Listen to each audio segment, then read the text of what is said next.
Bismillah, sahabatku. Saya berada di salah satu ruangan di Istana Al-Khazar namanya. Sevilla ini dalam bahasa Arab Al-Isbiliyah, bagian dari wilayah muslimin. Kita tahu bagaimana muslimin membangun peradaban di Andalusia ini. Kita lihat di hadapan kita ya, ada namanya La Giralda atau Menara Giralda. Ini ada kisah menarik. Jadi menara ini dibangun pada masa dinasti Al-Muwahhidun.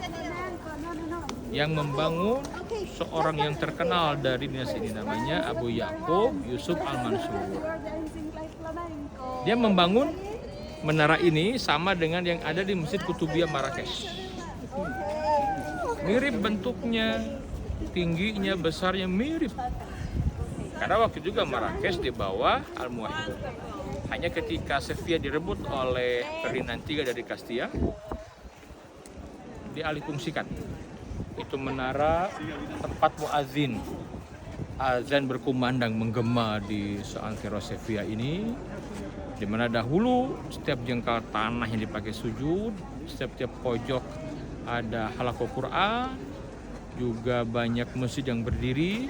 Pusatnya itu Masjid Agung Sevilla, namanya Masjid Al-Muwahhidun, yang diruntuhkan sekarang menjadi gereja. Nama gerejanya Gereja Katedral Maria Santa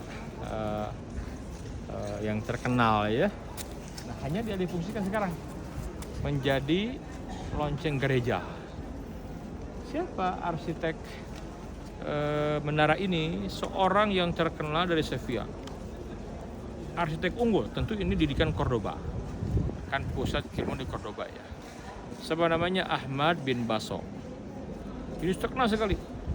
Dia yang membuat rancangan arsitektur Masjid Sevilla. Cuma sayang kita tidak ada gambaran seperti apa masjid itu di waktu itu ya. Karena memang dihancurkan. Sebenarnya ketika ditaklukkan oleh Ferdinand itu dia masjid tetap dibiarkan itu masjid. Hanya ketika ada bencana alam, gempa, runtuh itu masjid karena memang tidak sekuat kayak Masjid Cordoba materialnya. Hanya yang kuat itu menaranya, menarik itu. Masih kelihatan ada arsitektur bangsa Moornya ya, kelihatan sekali ya. Coba kita lihat ya. Nah, walaupun ada tambahan di atas tuh menjadi lonceng gereja. Jadi sekarang ada sebagian gaya arsitek Renaissance-nya ya. Nah, jadi dihancurkan. Nah, yang masih tersisa sekarang Menara La Giralda itu. Ini dibangun di abad ke-13. Jadi UNESCO menetapkan ini bagian dari situs warisan dunia.